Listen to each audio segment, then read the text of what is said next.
Phone tapping మీరు పోలీసులుగా ఉన్నారు కాబట్టి ఈ ఫోన్ ట్యాపింగ్ సంబంధించి ఏంటి మీ అభిప్రాయం ఏంటి? అంత ఈజీనా? ప్రభుత్వాలు అలా మిస్యూజ్ చేస్తాయా? అంటే ఏమవుతుందంటే చట్టం ఉంటుంది కానీ చట్టాన్ని ఉల్లంఘిస్తే అది మిస్యూజే.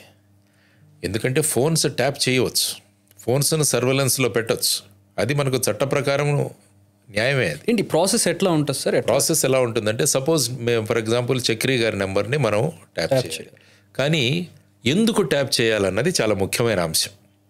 అంటే మీరు దేశద్రోహానికి పాల్పడుతున్నారా, లేకుంటే భారతదేశం ఇతర దేశాలతో ఉన్న సత్సంబంధాలకు మీ వల్ల ఏదైనా ప్రమాదం కలుగుతుందా, పబ్లిక్ ఆర్డర్ ఏదైనా డిస్టర్బ్ అవుతుందా, ఆర్ లేకుంటే భారతదేశం యొక్క యూనిటీ ఇంటిగ్రిటీకి ఏదైనా, ఈ 5 కేటగిరీల్లో మీరు మీ ఫోన్ని సర్వేలెన్స్లో పెట్టచ్చు. కాబట్టి ఎవరి ఫోన్లో అయినా సర్వేలెన్స్లో పెట్టాలంటే ఈ జస్టిఫికేషన్ ఇచ్చి ఆ తర్వాత ఈ ప్రపోజల్ని పంపించిన తర్వాత స్టేట్ హోమ్ సెక్రటరీ పర్మిషన్ తీసుకోవాలి. తీసుకున్న తర్వాతే ఏదైనా ఫోన్ను మనం సర్వేలెన్స్ నుంచి రావాలి. ఇక్కడ స్టేట్ అంటే స్టేట్ హోమ్ సెక్రటరీ, ఇక్కడ ఆ విధంగా. కేంద్రంలో అయితే ఫర్ ఎగ్జాంపుల్ సిబిఐలో ఉండగా మేము ఎవరైనా ఫోన్ సర్వేలెన్స్లో పెట్టాలంటే యూనియన్ హోమ్ సెక్రటరీ పర్మిషన్స్ మనకి ఇవన్నీ కూడా కావాల్సిన అవసరం ఉంటుంది. సో ఈ డివైస్ వీళ్ళు పర్చేజ్ చేసిన విధానం కానీ ఇదంతా కూడా కాంట్రవర్సీ అయింది. ఎలా ఉంటుంది అది? అంటే ఇదంతా ఏంటంటే మనము ఇల్లీగల్గా చేయడం. అంటే కొంతమంది ఫోన్లు వీళ్ళు నక్సలైట్లతో సంబంధాలు ఉన్నాయి, నక్సలైట్లతో మాట్లాడుతున్నారు ఇలా అని కొంతమంది ఫోన్ నెంబర్లు సర్వేలెన్స్లో పెట్టారని చెప్పేసి ఇప్పుడు ఏదో బయటకు వస్తుంది.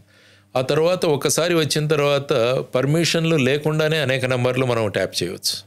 ఏముంది, ఆ కన్సోల్ ఉంటుంది, కన్సోల్లో ఆ నెంబర్ అప్లోడ్ చేయడమే, దాని మీద చేస్తే దాని మీద పోర్ట్ అవుతుంది. పోర్ట్ అవగానే ఆ ఫోన్లో జరిగే సంభాషణలన్నీ కూడా మనం వినొచ్చు వితౌట్, అంటే ఆ సర్వీస్ ప్రొవైడర్కి సంబంధం లేకుండా ఆ వ్యక్తి ఫోన్లోకి ఏ మెసేజ్ యాక్చువల్గా సర్వీస్ ప్రొవైడర్ దగ్గర నుంచే మనం తీసుకోవాలి. కానీ ఏంటంటే ఇప్పుడు కొత్త కొత్త మెకానిజమ్స్ వచ్చాయి, మెషినరీ వచ్చింది. ఆ తర్వాత చూసుకుంటే మీరు పెగాసెస్ ఒకటి వచ్చింది, ఇజ్రాయెల్ వాళ్ళు తయారు చేసిన పెగాసెస్, NSO కంపెనీ చేసింది. అదేంటంటే మీరు డైరెక్ట్గా ఫోన్లోనే మీరు దూరేయచ్చు. ఆ విధంగా ఒక చిన్న కాల్ ఒకటి చేస్తారు, ఫోన్లో దూరాలని నా పర్మిషన్ కానీ నాకు తెలియాల్సిన అవసరం లేదు. ఎందుకంటే మీరు సర్వేలెన్స్లో పెట్టాలంటే మీ పర్మిషన్ అవసరం లేదు యాక్చువల్గా. కానీ మిమ్మల్ని సర్వేలెన్స్లో పెట్టాలంటే మీరు కొన్ని పనులు చేసి ఉండాలి, ఈ 5 కేటగిరీలు. కరెక్ట్. అది కాకుండా నేను ఎవరి ఫోన్ అయినా నేను సర్వేలెన్స్లో పెట్టవచ్చు అంటే ఇప్పుడు సుమారుగా ఐ థింక్ 2-3 వేల ఫోన్లు ఏవో సర్వేలెన్స్లో పెట్టారని చెప్పేసి ఇక్కడ వస్తున్న రిపోర్ట్స్. కాబట్టి వాటి మీద ఎంక్వైరీ జరుగుతుంది. ఎందుకంటే privacy is very important. Article 21 మీరు ఒకసారి చదివితే ప్రైవసీ అన్నది, వ్యక్తిగత స్వేచ్ఛ అన్నది చాలా ముఖ్యం. సో దాన్ని కనుక హరించడానికి మీకు పద్ధతులు ఉన్నాయి. మీరు కనుక వ్యక్తిగత స్వేచ్ఛతో మీరు ఫారినర్తో, మా పాకిస్తాన్ వాళ్ళతో మాట్లాడుతున్నారు, yes your phone can be put under surveillance. మీరు ఎవరితోనో మాట్లాడుతూ ఉంటే రియల్ ఎస్టేట్ వాళ్ళని, తర్వాత సినిమా వాళ్ళని, ఫార్మా ఇండస్ట్రీలో ఉన్న వాళ్ళని, వాళ్ళకి ఏమీ సంబంధం లేదు, ఈ 5 కేటగిరీల్లో రారు, అయినా కూడా వాళ్ళను చేశారన్నది ఆరోపణ.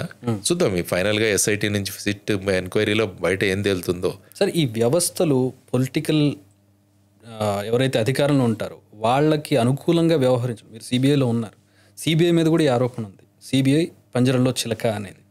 ఎంతవరకు నిజం, ఎంతవరకు అబద్ధం? ఎలాగుంటుందంటే ఎప్పుడైతే CBI లాంటి సంస్థలు పొలిటికల్ కేసెస్ హ్యాండిల్ చేస్తున్నాయో డెఫినెట్గా ఆ పార్టీ, ఎదుటి పార్టీ వాళ్ళు విమర్శిస్తూనే ఉంటారు, ఇది అధికార పక్షంలో ఉన్నవాళ్ళు ఈ విధంగా చేయిస్తున్నారని. మనం చూసుకోవచ్చు, ఒకసారి హిస్టరీ చూసుకున్నా కూడా ఎవరైతే అపోజిషన్లో ఉన్నారో వాళ్ళు రూలింగ్ పార్టీ యొక్క తొత్తుగా ఇది వ్యవహరిస్తుందంట. వాళ్లే మళ్ళీ పవర్లోకి వస్తే లేదు లేదు వీళ్ళు సక్రమంగా చేస్తున్నారంటారు. అంటే రాకపోయినా దీని మీద CBI ఎంక్వైరీ వేయాలని వాళ్ళే అడుగుతుంటారు. అంటే ఏంటంటే కొన్ని సంస్థలు ఇంకా కూడా వాట్ల క్యారెక్టరు, తర్వాత వాట్ల దీని నుంచి ఇంకా వాట్ల ఇంటిగ్రిటీ అన్నది కొంత నడుస్తుంది. కానీ ఏమవుతుందంటే రాజకీయ పార్టీలు, రాజకీయ వ్యక్తుల మీద కేసులు వేయడం వల్ల ఏమవుతుందంటే ఈ విధమైన ఆరోపణలు ఎదుర్కొనే అవకాశం ఉంది. కొన్ని ఇన్సిడెంట్స్ కూడా జరుగుతున్నాయి అక్కడక్కడ ఈ విధంగా. కొన్ని లంచాలు, మొన్నే ED సంస్థ తీసుకుంటే ఒకరు 5 కోట్లు డిమాండ్ చేశారని, ఇంకొకరు 10 కోట్లు డిమాండ్ చేశాడనేవి కూడా మనకు బయటకు వస్తుంది. కాబట్టి దీన్ని కూడా చెక్లో ఉండాల్సిన అవసరం చాలా ఉంది. ఈ సంస్థలకి మనకు హార్స్ ఏదైనా ఉంటే దాన్ని కళ్ళాలు పట్టుకొని మనం దాన్ని నడిపించగలగాలి. దాన్ని కనుక వదిలేస్తే ఎటైనా వెళ్ళిపోతుంది అది. సో మనకున్న సిస్టమ్స్ వీటన్నిటిలో కూడా అందుకని ఏంటంటే ఈ పొలిటికల్ ఇన్ఫ్లుయెన్స్ అన్నది పడకుండా, పొలిటికల్ ఇన్ఫ్లుయెన్స్ లేకుండా చేసుకోవాల్సిన బాధ్యత సీనియర్ ఆఫీసర్స్తో ఉంటుంది ఎప్పుడు కూడా. ఎందుకంటే పొలిటీషియన్ ఎప్పుడు కూడా తన ప్రయోజనాల కోసం వ్యవస్థలను వాడుకునే దానికి ప్రయత్నిస్తాడు. డెఫినెట్గా ఎప్పుడు కూడా అధికారంలో ఉన్న వాళ్ళ మీద ఎప్పుడు కేసులు పడవు, అపోజిషన్లో ఉన్న వాళ్ళ మీద దానివల్లే ప్రధానమైన ఆరోపణలు. రాజకీయంగా ఎందుకు వస్తున్నాయంటే అపోజిషన్ వాళ్ళ మీదే ఎక్కువ కేసులు పడుతూ ఉంటాయి. 99 కేసులు అక్కడ పడితే ఎక్కడో 1 అధికార పార్టీల వాళ్ళు. కాబట్టి అందుకనే రూల్ ఆఫ్ లా ఎప్పుడైతే ఇంప్లిమెంట్ అవ్వదో ఈ విధమైన అలిగేషన్స్ అన్నీ కూడా వస్తుంటాయి. రూల్ ఆఫ్ లా అంటే చట్టం ముందు అందరూ సమానులే, ఎవరు తప్పు చేసినా వాళ్ళ మీద ఎంక్వైరీ జరుగుతుందన్న భావన మనం ఇవ్వగలిగితే ఏమవుతుందంటే ప్రజాస్వామ్య వ్యవస్థల మీద కూడా ఒక అభిప్రాయం కలుగుతుంది, ఒక సదభిప్రాయం ఉంటుందన్నమాట. దీన్ని మళ్ళా ప్రొటెక్ట్ చేసుకోవాల్సిన బాధ్యత ఉంది. లేకుంటే ఇప్పుడు ఆఫీసర్స్, పొలిటీషియన్స్ వీళ్ళ నెక్సెస్ ఇవన్నీ కూడా చూస్తుంటాం.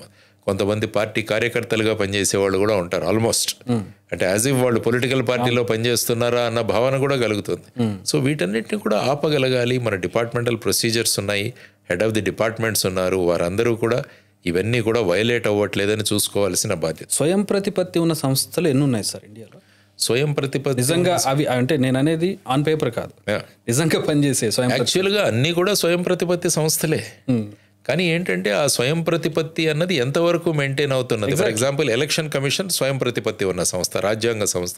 మరి ఎలక్షన్ కమిషన్ అపాయింట్మెంట్లో మరి సుప్రీంకోర్టు చీఫ్ జస్టిస్ని పెడతామంటే దాన్ని ఎందుకు పక్కన పెట్టారని ప్రశ్నిస్తున్నారు. అంటే దాని స్వయం ప్రతిపత్తి లేనట్టే కదా. అంటే కేంద్రంలో ఉన్నవారు ఏవైనా అనుకుంటే ఎవరినైనా ఎలక్షన్ కమిషనర్గా అపాయింట్ చేయొచ్చు అన్నది. అదేవిధంగా controller and auditor general CAG ఉన్నది, అది కూడా కాక్ కూడా, అది కూడా ఒక స్వతంత్ర ప్రతిపత్తి ఉన్న సంస్థ. దాని మరి అపాయింట్కి ఏ విధంగా జరుగుతుంది? ఇప్పుడు సిబిఐ డైరెక్టర్ కానీ ఈడీ డైరెక్టర్ కానీ అపాయింట్ చేయడానికి ఒక కమిటీ ఉంటుంది, ఆ కమిటీ ద్వారా చేయాలి. కాబట్టి స్వయం ప్రతిపత్తి ఉన్న సంస్థల స్వయం ప్రతిపత్తిని అలాగే కాపాడడం అన్నది కూడా ఈ వ్యక్తుల యొక్క ప్రధానమైన ఉద్దేశం. ఎందుకంటే పార్టీలు మారుతుంటాయి, గవర్నమెంట్లు మారుతుంటాయి, కానీ ఈ సంస్థల మీద గనక అభిప్రాయం పోతే అప్పుడు ఏమవుతుందంటే చట్టం ప్రజలే చేతుల్లో తీసుకుంటారు, మేమే తీర్చుకుంటాం ఇక్కడ. అందుకనే ఈ గ్యాంగ్స్టర్లు బాంబేలో చూస్తే అండర్ వరల్డ్ ఇవన్నీ కూడా ఈ విధంగా డెవలప్ అయింది.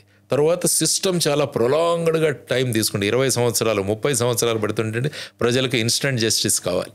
కాబట్టి ఈ విధమైన శక్తుల మీద నమ్మకం పెరుగుతుంది. సో వీటన్నిటిని కూడా కాపాడుకుంటూ ఉండాల్సిన బాధ్యత ఈ రాజకీయ ప్రతినిధులు, తర్వాత మన ఎగ్జిక్యూటివ్, పొలిటికల్ ఎగ్జిక్యూటివ్ మీద చాలా ఇంపార్టెంట్ ఇది.